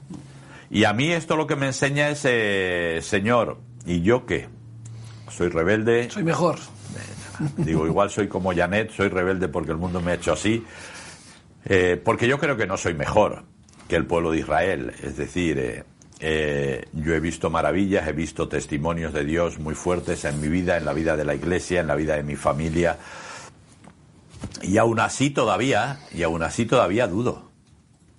Yo no, igual, a ti no te pasa, a mí sí no, me pasa, yo todavía... ¿Qué va? Yo dudo, o sea... Pero curiosamente, aquí hemos hablado de elecciones, tú has dicho claramente que en la fe, ¿no?, uno tiene que tomar una decisión, ¿no? Y hemos hablado de ser tibio, ser caliente o frío, ¿no? Y hemos hablado de ser tropiezo, ¿no? De que Dios puede quitarlos de en medio. Pero las opciones son las siguientes, ¿no? O sea, o eres frío, eres tibio o eres caliente. Si eres tibio, Dios te va a vomitar de la boca. Dios te va a apartar. Y cuidado. Dice, ¿más te vale ser frío o caliente? Pues elige ser caliente. Claro. Porque muchos dicen, bueno, total, mejor me soy frío. Total, ¿para qué me voy a esforzar? ¿No? Mejor me quito de en medio, para que pase otro. No, no. Dios te ha escogido, te ha llamado para que seas tú. Si tú no quieres, pues al final Dios se buscará otro. Claro. Pero qué triste. Claro. Yo no creo que a Dios le agradara quitar a esa generación. No creo que fuera placentero. No era su idea. No era su idea original, pero dio la elección. Oye, podéis elegir. Claro. Esto es lo que hay. Y igualmente Dios quiere que nosotros seamos parte, que seamos calientes, que nuestra lámpara esté llena de aceite. O sea, no quiere que seamos tibios ni fríos. Pero claro, siempre nuestra manera de pensar es decir, ¿para qué me voy a esforzar? Pues mejor soy frío, ¿no? Claro, sí. Y de cierta manera ya estás siendo tibio, porque has tomado una decisión que te aleja, ¿no? del Señor, ¿no? Una decisión cómoda. Cómoda. Claro, no, pero el gran problema es que siempre, cuando tú te acostumbras a la comodidad, siempre vas a tomar decisiones cómodas, las más cómodas, claro, que no te traigan problemas, que no te traigas dificultades, y tal vez la más fácil parece la de Dios, aunque luego es la que más consecuencias puede traer a tu vida, pero de repente dice, bueno, como a Dios no le veo, pues me parece la más fácil, ¿no? Porque pues cuando tengo que tomar decisiones con las personas, las veo, están cerca de mí, me cuesta más, ¿no? Me cuesta más. Pero con Dios lo hago más fácil, pero tenemos que tener cuidado con esto, porque yo siempre le digo a la gente, cuando tú te sales fuera del paraguas de Dios, eso no quiere decir que te vayan a ir las cosas mal. pero ni quiere decir que te vayan a ir bien.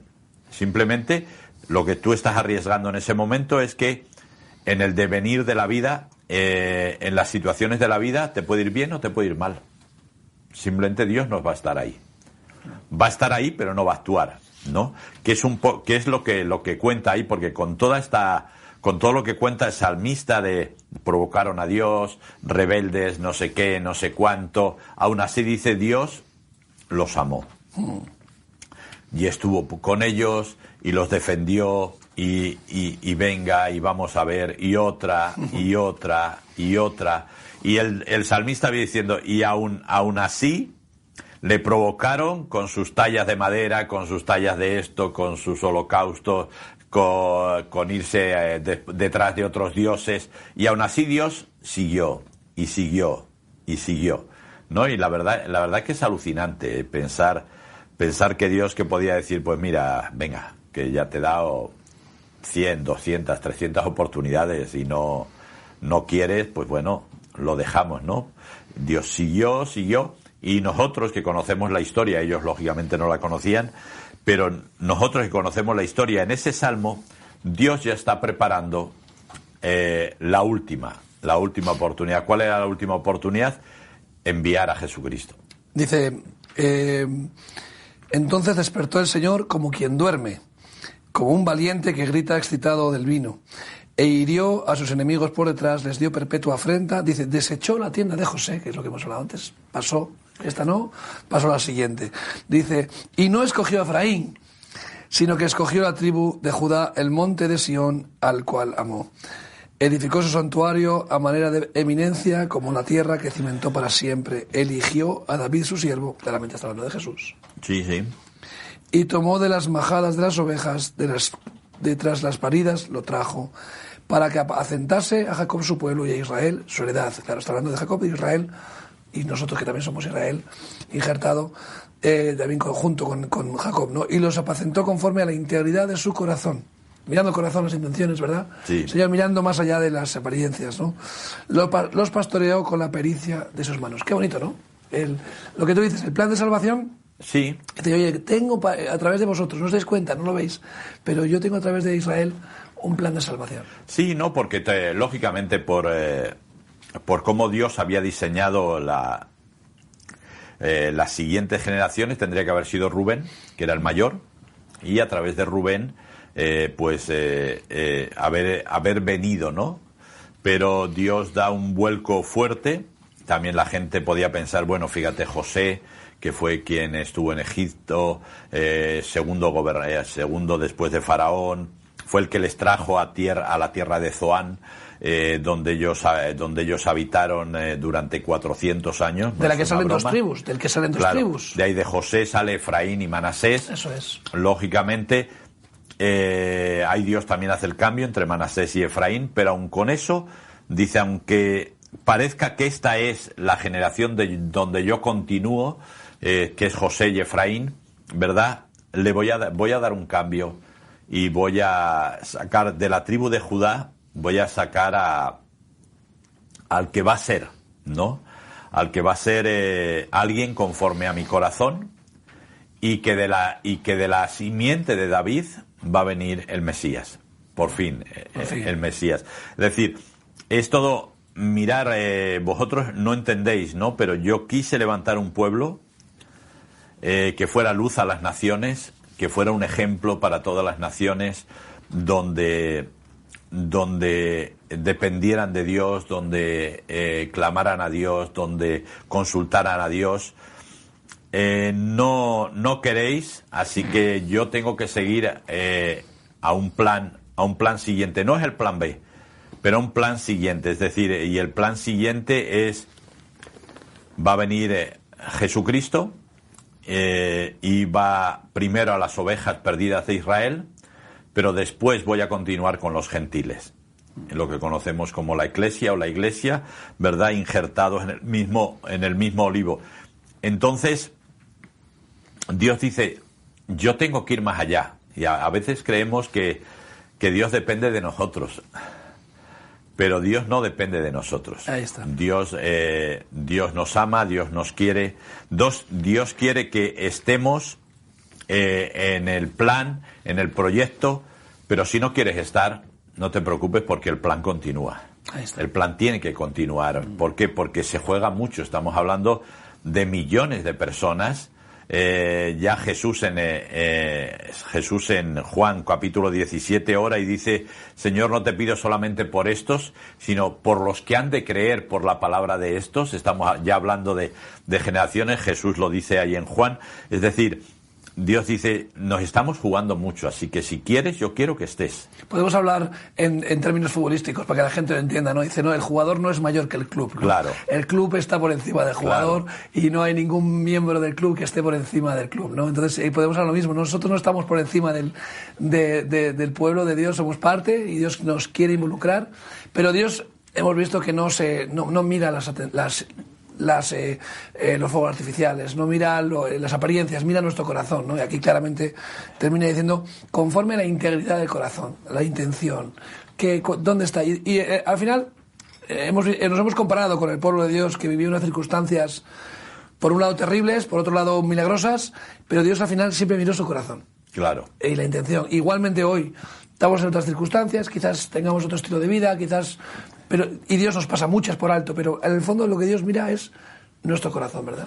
Claro, no, por eso ahora con todo lo que está sucediendo, yo le digo a todo el mundo que me pregunta, una cosa es el gobierno de Israel, pero Dios va a cuidar siempre a su pueblo. Lo ha hecho siempre. Ahí dice, se levantó como guerrero excitado por el vino y defendió. Es decir, y eso, el pueblo de Israel creo que es el pueblo que más intentonas de acabar con él o de genocidio ha tenido. Es decir, podemos hablar desde los tiempos de Esther, pero siempre el pueblo de Israel siempre ha sido decir, me lo cargo. Cuando la diáspora y fue a Europa y a otros lugares, también el holocausto que todos conocemos, lógicamente grave, pero cuando tuvo que emigrar a América Latina y a Estados Unidos, también. Sí, si creemos que hasta Jesús el pueblo de Israel fue atacado y fue intentado destruir por la causa de Jesús, de que iba a venir Jesús, el Mesías, uno puede decir, bueno, si Israel ya no pinta nada en la historia, ¿por qué ha seguido un acoso y derribo durante 2000 años peor que nunca contra Israel? Ajá. O sea, ¿qué tiene Israel que produce tanto odio a Satanás? Porque sabemos que esto es diabólico, un odio tan fuerte hacia que no lo tiene mucha gente contra los cristianos, que nos odian o hay odio contra pero hay que contra Israel. Por lo tanto, yo entiendo que todavía Dios tiene un propósito con Israel, como lo tuvo hasta que vino Jesús, y todavía Dios en los últimos tiempos tiene un propósito importante con Israel, ¿verdad? Claro, yo siempre he dicho, Israel para mí es el reloj de Dios. O sea, está Israel, está la Iglesia, ya Dios tiene ahí, pero el reloj de Dios es Israel. Por eso yo le digo, cuando a veces la gente habla, no, vamos a celebrar el 7 del 7 del 2007, digo, es que Dios funciona con otro calendario. Si hay que usar un calendario, habría que usar el calendario hebreo. El bíblico. El bíblico, más que el hebreo, claro, sí. Porque estamos usando el calendario gregoriano, que fue una invención con tintes económicos y militares. Es decir, no tiene nada que ver, pero sigue siendo el reloj de Dios. Por eso yo siempre hablo aquí de las fiestas que marcan el reloj de Dios, de cómo van a venir los acontecimientos, etcétera, etcétera, etcétera. Pero esto es algo que tenemos que ver. La Iglesia, tenemos que aprovechar eso. Es decir, no somos el reloj de Dios, pero sí estamos en el plan de Dios porque estamos injertados en el olivo. Así es. Y por lo tanto lo que tenemos que ver es dónde está el reloj, qué hora está dando, para nosotros ir espabilando, ¿no? Que a veces nos dedicamos mucho, como que como las tortugas, nos metemos para dentro, para nuestro caparazón, y parece que Dios solo gira en torno a lo que nosotros hacemos y a lo que nosotros pensamos. Pero no es verdad. La cosmovisión de Dios es mucho más amplia y tenemos que tener cuidado con eso. Por eso es curioso cómo termina este salmo después de decir todo esto, que es un poco relatar el plan de salvación para el pueblo de Israel, y el final, que para mí pasa a ser un salmo mesiánico, ¿no? Sí, claramente. Es decir, aparece Judá, además como que no entra de forma natural, como que lo mete un poco ahí con calzador, pero quiere decirlo, mirar, Dios hizo este cambio, Judá, de la tribu de Judá viene David, el rey David, y de David viene, tanto por parte de madre como por parte de padre, viene Jesús, ¿no? Viene el Mesías. Te lleva... Es que para fin es la Biblia en sí, ¿no? Te lleva al pasado, pero no para mirar al pasado, que nos quedemos con la morriña, que nos quedemos, ay, que el Señor abrió el mar, ay, que el Señor cuando empezamos la iglesia, ay, no.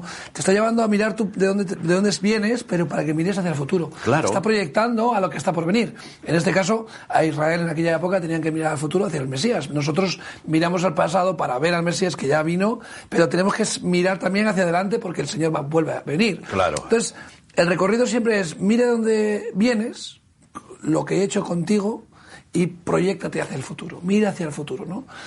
¿Qué es lo que está pasando en la sociedad actual, Willy? Nos han quitado el futuro. Sí. No hay hijos, no hay vejez, porque la vejez es un estorbo. No hay proyectos a largo plazo. La gente vive en el carpe diem, instalados en el hoy, en el ahora. Entonces, si te quitan el futuro, si esterilizan una generación para que no tenga hijos, para que no tenga descendencia, porque la esterilización viene de muchas maneras. Sí. Entonces, realmente te están quitando el futuro. Te están robando el futuro. Tú lo has dicho aquí, un padre, por muy mal padre que sea, por su familia, como dice aquí, te levantas como hecho una furia para defender a los tuyos. Claro, claro. Si te quitan a los tuyos, no tienes nada que defender. No defiendes nada, no tienes nada por lo que luchar. Y eres más fácil de manejar. No hay. Eres más fácil de llevar a donde quieras, ¿no? Entonces, el sentido de pertenencia, de tener familia, tener descendencia, natural y espiritual, por supuesto, nos hace defender y luchar por lo que tenemos y por lo que queremos, ¿verdad? Es que yo creo que el legado y la herencia es lo más importante que tenemos, es decir, pasar a la siguiente generación algo. Hoy por hoy, como no hay ese sentir, a la única generación es a la de tu perro, pero va a morir antes que tú, así que tampoco tienes esa opción, a no ser de que vayas un perro, otro perro, ya alguno de los perros le toque, pero no le va a tocar. Perdemos las ganas de soñar. O sea, ¿sueño en qué? Sueño mi vida, pasarla bien, pasarlo lo mejor posible, pero yo. O sea, pero no tengo ninguna intención de dejar un legado, de dejar una herencia, ¿verdad? Entonces ahora hay escritores, pintores, etcétera, etcétera, pero en realidad no dejan un legado. En realidad es la sociedad la que convierte su obra en un legado. Pero no en un legado comercial. O sea, se trata de vender pinturas, de vender esculturas, de vender libros, porque eso económicamente es muy interesante. Pero el legado en sí de la persona, Delibes, Valle Inclán, Unamuno, ¿qué pensaban? ¿Qué es lo que querían transmitir de verdad? ¿No? Entonces eso a la gente no le importa, le trae sin cuidado. Entonces creo que eso nos quita la capacidad de soñar. Y yo creo que tenemos una sociedad que duerme pero no sueña. Duerme pero no sueña. Y eso es muy grave. ¿Por qué? Por eso pues la gente está muy metida en las redes sociales, está muy metida en los videojuegos, está muy metida en la tecnología, porque eso es lo contrario a soñar. Y por lo tanto, pues ¿qué va a pasar? Pues que el legado en cuanto al medio ambiente, el legado en cuanto a... pues lo estamos perdiendo, con lo cual a mí me da mucha pena pensar qué tipo de mundo le vamos a dejar a nuestra generación. Sí, claramente, y sobre todo qué testimonio vamos a dejar, qué van a pensar de nosotros en el sentido de decir, oye, vivimos íntegramente, nuestro corazón era íntegro, vivíamos lo que decíamos, vivíamos conforme a nuestra fe, éramos consecuentes con nuestras decisiones, o era todo un paripé, o era todo cultural, o era todo sentimental, ¿no? Ya. Y yo creo que se nos va a medir por eso. El legado va a ser ese, ¿no? No tanto si has alcanzado a muchos, si has hecho grandes cosas, no. Realmente tú quién eras, ¿no? Y eso lo van a vivir, lo van a saber las personas más cercanas a ti, ¿no? Claro. A los que tú has podido compartir, ¿no? Claro, porque hay que tener en cuenta que el legado está en el corazón. Eso es. Por eso termina el Salmo 78 hablando del corazón, de la integridad del corazón. Y esto es lo importante, mi legado, es decir, yo lo que quiero dejarte es un reflejo de cómo puede ser para que el mundo sea mejor. Para que el mundo sea mejor y para que me superes a mí, lógicamente, para que tus hijos, la siguiente generación, te supere a ti, pero no en tener, sino en ser.